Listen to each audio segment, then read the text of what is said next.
भारत का सीना चौड़ा कर दिया है अपने 56 इंच की तरह। तो क्या ऐसा ही नजर आया आज सिडनी में? क्या प्रधानमंत्री नरेंद्र मोदी भारत के सीने को चौड़ा करने में या भारत को उस मुकाम तक पहुंचाने में, आज जो कुछ भी हुआ है वहां पे इंडियन डायस्पोरा को संबोधित करते हुए प्रधानमंत्री नरेंद्र मोदी दिखाई दे रहे थे। हॉल की तस्वीर हम आप तक पहुंचा रहे हैं और आप चूंकि वहां हैं, वहां के लोग क्या कुछ कहते हैं, इंडियन लोग क्या कुछ कह रहे हैं। प्रधानमंत्री नरेंद्र मोदी कैनबरा पहुंचने वाले हैं और कैनबरा से एक दूसरी तस्वीर आने वाली है जहां बीबीसी डॉक्यूमेंट्री को भी दिखाया जाएगा। तो बहुत कुछ है इस कार्यक्रम में। आपसे जरा समझना चाहता हूं, क्योंकि हम हिंदुस्तान में बैठ करके सिर्फ एज्यूम कर सकते हैं या जो खबरें आती हैं वही पढ़ सकते हैं। फर्स्ट हैंड आपसे इंफॉर्मेशन चाहता हूं कि क्या कुछ यहां हम समझे बैठ करके कि प्रधानमंत्री का वहां पहुंचना क्या मायने रखता है हम यहां हिंदुस्तान के लिए। राजीव जी, आप मुझे सुन सकते हैं ठीक तरह? जी बिल्कुल बिल्कुल, क्लियर। राजीव जी, सबसे पहले ये समझना चाहिए कि पिछले कुछ दिनों से जो इंडियन डायस्पोरा है, जिनको भारत में लोग एनआरआई भी कहते हैं और कुछ लोग नॉन रिटर्निंग इंडियंस भी कहते हैं, वो उन लोगों में किस टाइप की बातचीत चल रही थी। मतलब पीएम मोदी के कल सिडनी में लैंड करने से पहले, तो जो मैंने एनालाइज किया, काफी मैंने इस पे रिसर्च करी, मैंने इस पे एक स्टोरी भी लिखी, वो ये थी कि 3 तरह के लोग हैं। और सबसे पहले ये बता दूं कि अराउंड इंडियन ओरिजिन के लोग ऑस्ट्रेलिया में तकरीबन 700,000 के आसपास हैं। थोड़े अधिक भी हो सकते हैं, थोड़े कम भी हो सकते हैं, जो हमारे पास लेटेस्ट रिसर्च अवेलेबल है। तो बहुत बड़ी संख्या है और हर शहर के अंदर है। और सबसे अधिक भारतीय लोग जो हैं वह मेलबर्न में है, उसके बाद सिडनी में और फिर अन्य शहरों में है। तो 3 तरह के लोग हैं भारत की राजनीति को लेके, खासतौर पे प्रधानमंत्री माननीय मोदी जी के को लेकर। तो उसमें पहला जो ग्रुप है वो तो ये है कि भाई वो पीएम को बहुत जबरदस्त सपोर्ट करते हैं वो लोग, या वो ऐसी फैमिली से आए हुए हैं जिनका पहले संघ परिवार के साथ कोई कनेक्शन था, या इस टाइप का कुछ उनकी बीजेपी टाइप उन लोगों की थिंकिंग थी। एक तो बहुत बड़ा ग्रुप है ये, मतलब आप कहीं भी जाएं आपको कोई ना कोई मिल ही जाएगा इस व्यू का बंदा। और सेकंड जो ग्रुप है वो है जो लोग अगेंस्ट है, मतलब जो संघ परिवार के अगेंस्ट है। और ये भी बहुत बड़ा ग्रुप है, इसमें एकेडमिक्स भी हैं, यूनिवर्सिटियों के लोग भी हैं, इसमें पत्रकार भी हैं, कई तरह के लोग हैं इसके अंदर भी। और तीसरा है जो कि एक्चुअली में सबसे बड़ा ग्रुप है, those who are not concerned at all, मतलब उनको कोई लेना देना नहीं है, क्योंकि यहाँ भारतीय मूल के लोग सिर्फ भारत से ही नहीं आए हुए, यहाँ फिजी से भी आए हुए हैं, अफ्रीका से भी आए हुए हैं, इंग्लैंड से आए हुए हैं वगैरह। तो ये 3 तरह के की मतलब पॉलिटिकल जो कि है कि थिंकिंग है, तो उसको लेके। बट एक चीज माननी पड़ेगी कि इस विजिट को लेकर क्वाड की कैंसिलेशन के बावजूद काफी गहमागहमी काफी टाइम से चल रही है। और एक ये भी है, एक क्यूरियोसिटी भी होती है कि हम इंडिया के प्राइम मिनिस्टर को देखेंगे जाके, एक पॉइंट ये भी है उसके अंदर। तो आज जो रिसेप्शन हुआ है, क्योंकि मैं तो मेलबर्न में हूं, मैं सिडनी में नहीं हूं, बट मैंने काफी लाइव देखा उसको और मेरे काफी मित्र वगैरह वहां पे थे मौजूद। तो उसमें 2-3 चीजों को लेके कंट्रोवर्सी चल रही है या बातचीत चल रही है। तो एक तो ये है कि भाई जो ऑस्ट्रेलिया के प्रधानमंत्री हैं एंटनी एल्बनीज, उन्होंने मतलब वो भगवा रंग की टाई पहन रखी थी, मतलब। तो अब इस बात पे अटकलें लग रही हैं कि ये केवल एक कोइंसिडेंस था या उन्होंने सॉलिडरिटी एक्सप्रेस करने के लिए भगवा कलर की टाई पहनी। मेरे लिए बताना बहुत मुश्किल है। अब कभी मेरी मुलाकात होगी तो मैं उनसे पूछूंगा कि भाई आपने भगवा कलर की टाई क्यों पहनी है आपने। एक मतलब मैं उन पॉइंट्स पे जा रहा हूं जो कंटेंशियस बने हैं थोड़े थोड़े, मतलब है। नंबर 2, एक अन्य जो मुद्दा यहाँ पे चल रहा है कि उस हॉल में जो ओलंपिक, जहां पे सिडनी ओलंपिक्स हुए थे इसमें 2000 के अंदर, यहाँ पे मैं भी गया था उसके अंदर, तो उसका ये एक हॉल है। तो वहां पे कितने लोग मौजूद थे, तो वहां पे जो एमसी थे वो बार बार अनाउंस कर रहे थे कि भाई 25,000 लोग हैं, 25,000 लोग हैं, मतलब इसमें इस फंक्शन के अंदर जिसमें प्राइम मिनिस्टर मोदी थे। बट मैंने जो वेबसाइट देखी उस कैपेसिटी की, उसकी टोटल कैपेसिटी लिखी हुई है कि मैक्सिमम इज 21,000। तो अब जब 21,000 उसकी मैक्सिमम कैपेसिटी है तो 25,000 तो हो ही नहीं सकते, मतलब जी। उससे या तो कम ही हो सकते हैं उसे। और कुछ मैंने आपको तस्वीरें भेजी थी, आपने शायद देखी होंगी या दूसरी जगह देखी होंगी कि काफी सीटें ऊपर के जो हॉल्स हैं और ऊपर के जो रोज हैं उसमें खाली पड़ी हुई थी। और एक चीज और बताना चाहूंगा कि जैसे कि एक चार्टर प्लेन मेलबर्न से गया था, जिसका नाम रखा था उन्होंने शायद मोदी एयरलाइंस से, तो वो गया था, तो उसमें कितने, उसमें 250-300 लोग गए हैं सिर्फ।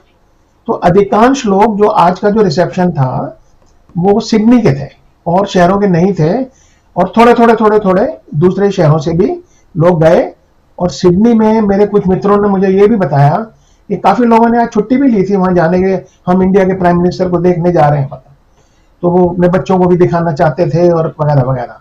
तो और वहां पे काफी कल्चरल प्रोग्राम रखे गए थे, और कोई 350 इंडियन ऑर्गेनाइजेशंस जो हैं ऑस्ट्रेलिया के अंदर, उनको कांटेक्ट किया गया था और एक कोड नंबर दिया गया था जिसके थ्रू उसमें फ्री एंट्री, मतलब यहाँ पे कोई टिकट का कॉन्सेप्ट कुछ था ऐसे मैंने सुना, तो बट ये हुआ कि सारे फ्री थे और बसेस भी अरेंज हुई कई थे। तो बेसिकली पूरा एक तंत्र जो है वो इसके पीछे लगा हुआ था कि इसको किसी भी तरह सक्सेस किया जाए। अब हमने एस्टिमेट ये लगाया है, थोड़ा ऊपर नीचे इसमें अप डाउन हो सकता है, वो ये कि इस रिसेप्शन में तकरीबन 10-11 हजार से ऊपर लोग नहीं हो सकते, मतलब क्योंकि जैसा कि देखने में अंदाजे से इतने साल मैंने भी रिपोर्टिंग की है, तो मैं भी दिल्ली में रैलीज वगैरह देखता था और अंदाजा लगाता था कि भी कितने, तो ऐसा लगता है जैसे अराउंड 50%, 49% ऐसे हॉल फुल था। तो अब 700,000 की पॉपुलेशन में अगर हम उसको अर्थमेटिक देखें तो ये 0.1% भी नहीं है। तो इसको एक कोई बहुत बड़ी सक्सेस नहीं माना जा सकता। हालांकि सिडनी में इतने लोगों को जमा करना एक छोटी मोटी सक्सेस मानी जा सकती है, मतलब ऐसा जो है कि मेरे को लगता है। तो ये तो आज के रिसेप्शन की थी, और अन्य खबरें तो नॉर्मल खबरें हैं कि वहां पे काफी कल्चरल प्रोग्राम। अब ये देखिए सीटें, खाली सीटें आपको दिखाई देंगी जो आप दिखा रहे हैं, ये देखिए ऊपर की तरफ देखिए जो ऑरेंज कलर की हैं, तो इसमें भी जो लोग वहां मौजूद थे उन्होंने मुझे वहां भेजी है, ये हमारे मीडिया ग्रुप को भेजी है उन्होंने। तो मैंने उनको स्पेशली कहा था आप खींचना, क्योंकि मैंने ये सोचा था शायद फुल होगा सारा, बट एक्चुअली में ऐसा नहीं है। तो ये हमारे सामने है, रूबरू है हमारे सामने, बट इसको बहुत जबरदस्त एक as a political weapon use किया जा रहा है। ऐसा नहीं है कि भाई हर एक जनाई जो वहां पे गया वो प्रधानमंत्री मोदी या संघ परिवार या उनकी जो विचारधारा है उसका समर्थन करता है, ऐसा नहीं है। इसमें बहुत बड़ी संख्या ऐसे लोगों की है जो सिर्फ भारत के प्रधानमंत्री को देखने के लिए गए थे। और ये भी मानना, आप जानते होंगे राजीव जी की ऑस्ट्रेलिया में जो सबसे अधिक माइग्रेशन इस टाइम भारत से ही हो रही है। मतलब पहले एक जमाने में चीन से सबसे अधिक माइग्रेशन होती थी, तो अब भारत से ही हो रही है। तो उसमें न्यू माइग्रेंट्स नहीं है जिन्होंने प्राइम मिनिस्टर को देखा नहीं है कभी पहले, तो वो देखना भी चाहते थे, और फ्री एंट्री थी तो कौन नहीं जाएगा उसमें, मतलब। और एक तरह का मेला टाइप है। अच्छा, अब एक इंसिडेंट आज और हुआ है वहां पे, और वो ये है कि कोई 40 के करीब, according to New South Wales की जो पुलिस है उसके मुताबिक 40-45 के करीब, हो सकता है 10-12 आगे पीछे भी हों, में खालिस्तान के समर्थक ने येलो फ्लैग्स लेके उसके बाहर जो है जो वेन्यू है वहां पे रैली करी उन्होंने, खालिस्तान की जो भी उनकी डिमांड है, और वही लोग पहले रेफरेंडम वगैरह भी करवा रहे थे। तो उसको लेके उसके ऊपर पुलिस ने कोई प्रतिबंध नहीं लगाया, और क्योंकि ऑस्ट्रेलिया एक डेमोक्रेटिक स्टेट है तो यहाँ पे किसी का कोई भी विचारधारा हो या कोई भी डिमांड हो तो उसके लिए आप रैली करना का अधिकार है। बट उसके रिएक्शन में जो अंदर से कोई 100-200 लोग जो हॉल के बाहर खड़े हुए थे फॉयर के अंदर, उन लोगों ने फिर इंडिया के सपोर्ट में मतलब नारे लगाए कि खालिस्तान मुर्दाबाद, खालिस्तान मुर्दाबाद। तो ये फिर दोनों साइड से वो अगेंस्ट बोल रहे थे, और वो तो एक इंसिडेंट मतलब वो भी हुआ। तो इस तरह की वहां पे काफी चल रहा था। कुछ लोगों की थिंकिंग है ये एक बहुत बड़ा तमाशा था, और कुछ लोग जो संघ परिवार के समर्थक हैं, और यहाँ बहुत हैं, ऐसी बात नहीं है, मैं ये नहीं कह सकता कि भाई कोई भी नहीं है, तो वो लोग बहुत प्रसन्न होने का, देखिए भारत की कितनी ताकत है, मतलब जो है ना कि मतलब कि भारत के प्रधानमंत्री यहाँ आए हैं और इस पॉइंट पे कोई डिस्कस ही करने को तैयार नहीं है, खास तौर पे जो लोग वहां गए हैं, कि भाई क्वाड की मीटिंग जिसके लिए प्रधानमंत्री को आना था, और ये एक साइड शो था उसका, तो अब ये एक मेन शो बन गया, मतलब बेसिकली। तो इससे ये कि ऐसी भी लोगों की थिंकिंग है कि शायद ऐसा शो करा जा रहा है कि भाई उनका यहाँ पे बहुत स्ट्रांग बेस है।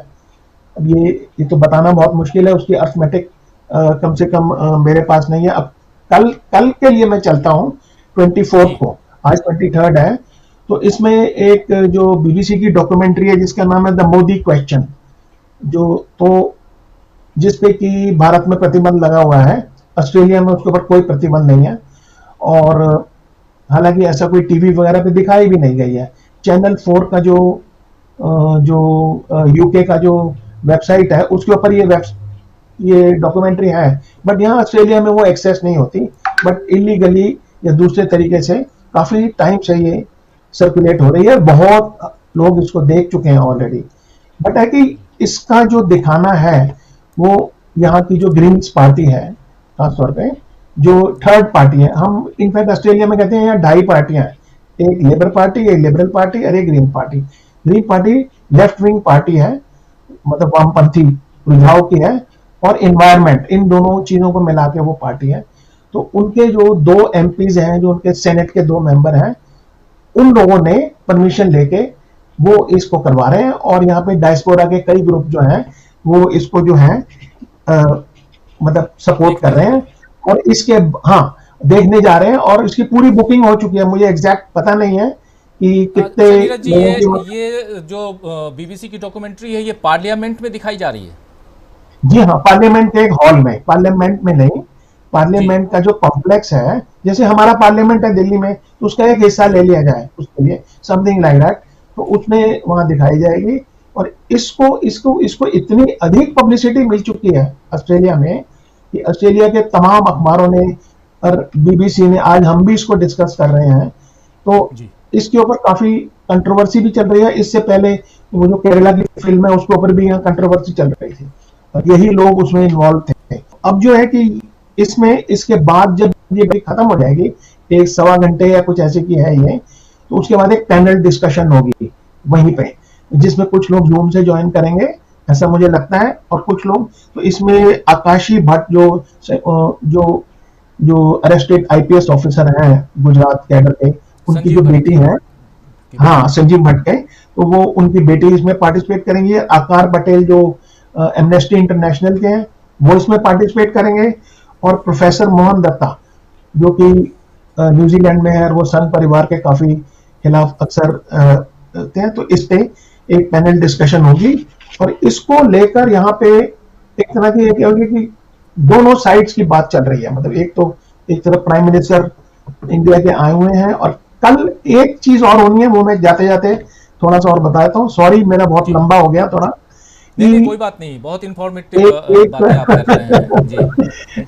मैं प्रशांत के साथ टीवी में ही काम करता था पहले, तो उन दिनों में तो खैर इतनी डिबेट्स नहीं हुआ करती थी, बट तो ये कि एक area Harris Park New South Wales में, सिडनी में, जो कि इंडियन ओरिएंटेड एरिया है, जहाँ के आप किसी महिला को हो तो वो साड़ी खरीद सकती हैं, किसी को जलेबी खानी हो तो वो खा सकता है, किसी को समोसा खाना है तो वो खा सकता है, तो वो इंडियन एरिया, तो उसका नाम लिटिल इंडिया रखा जा रहा है हैरिस पार्क का।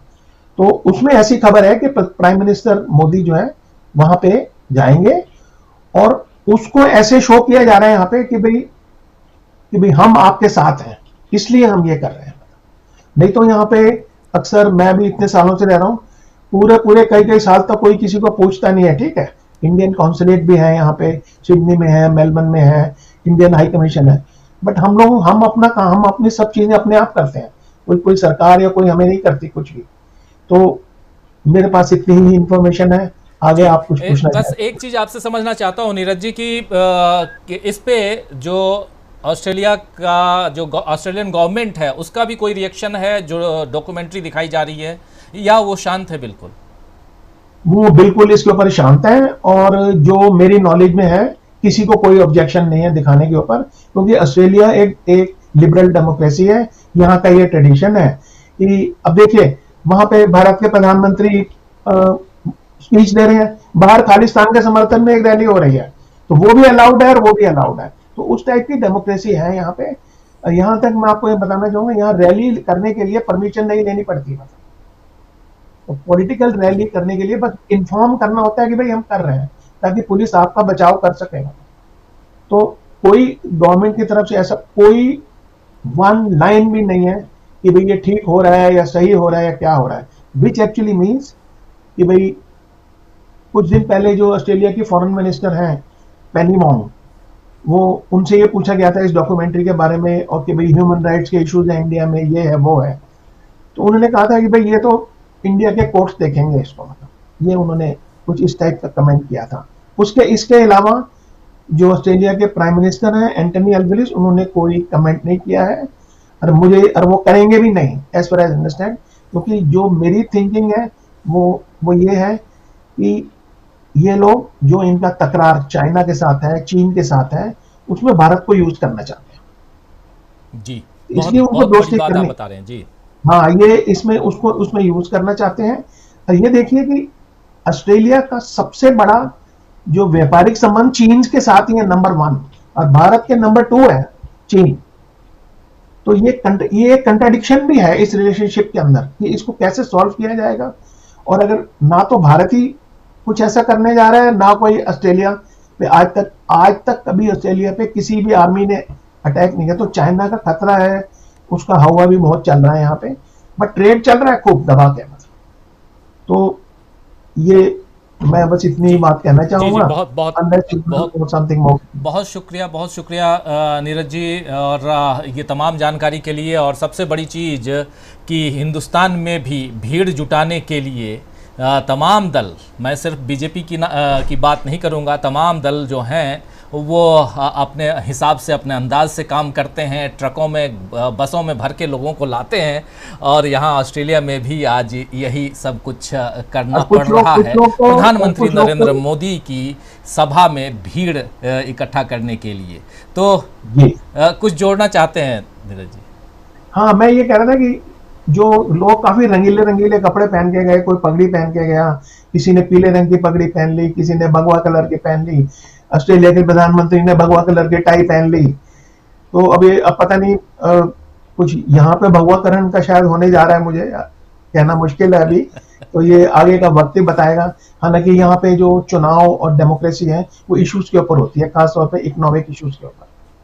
अच्छा, इंडियन डायस्पोरा में क्या ये चर्चा भी है नीरज जी कि राहुल गांधी की जो यात्रा थी, या अभी जो कर्नाटक का इलेक्शन जिसमें कांग्रेस की जीत हुई है या बीजेपी की बुरी तरह हार हुई है, इन सब की चर्चा भी है क्या? जी, इसकी चर्चा ये थी कि जिस दिन कर्नाटक के रिजल्ट आ रहे थे, उस दिन मैं कम से कम, अब मैं हर एक जने के लिए तो नहीं कह सकता, कम से कम मेरे जो मित्र हैं मेलबर्न, सिडनी और ब्रिस्बेन में कम से कम 12-13 लोग, और वो किसी पॉलिटिक्स में नहीं है, वो बैठ के छुट्टी लेके सारा दिन वो कर्नाटक के रिजल्ट देखते रहे। तो आप सोच सकते हैं कि लोगों में, डायस्पोरा में इंटरेस्ट है, और हर तरह की डिबेट सोशल मीडिया पे चल रही थी कर्नाटक को लेके। और राहुल गांधी को भी अक्सर यहाँ पे पोस्ट आती रहती हैं। अब जो लोग विरोध में हैं वो उनके लिए उपशब्द बोलते हैं, मतलब लोग, और दूसरे लोग उनको समर्थन करते हैं। बेसिकली ये कि डायस्पोरा डिवाइडेड है। और एक अंत में एक थोड़ा सा, जैसे ना एक जमाने में खुशवंत सिंह थे, वो टेल पीस दिया करते थे अपने स्टोरी के बाद हिंदुस्तान टाइम्स में, जहां पे भी मैंने कई सालों काम किया। वो ये है कि यहाँ पे मतलब कुछ लोग है ना, वो उनको हर चीज चाहिए, मतलब उनको यहाँ पे पूरी आजादी चाहिए, उनको धर्मनिरपेक्षता चाहिए, उनको डेमोक्रेसी चाहिए, बट अगर भारत की बात करो तो फिर वो चुप हो जाते जी। तो ये एक डायस्पोरा में एक सेक्शन बहुत बड़ा है। ये नहीं मैं कहूंगा कि सारे ही लोग ऐसे हैं, नहीं, इवन जो संघ परिवार के समर्थन में भी सारे नहीं है लोग ऐसे, परंतु वो उनको पूरी डेमोक्रेसी और धर्मनिरपेक्षता और मल्टीकल्चरलिज्म ऑस्ट्रेलिया में चाहिए। लेकिन अगर भारत की बात करो तो बस वो मौन व्रत रख लेते हैं फिर वो। जी, सब कुछ चाहिए। अच्छा टेल पीस है ये आपका, बहुत शानदार और बहुत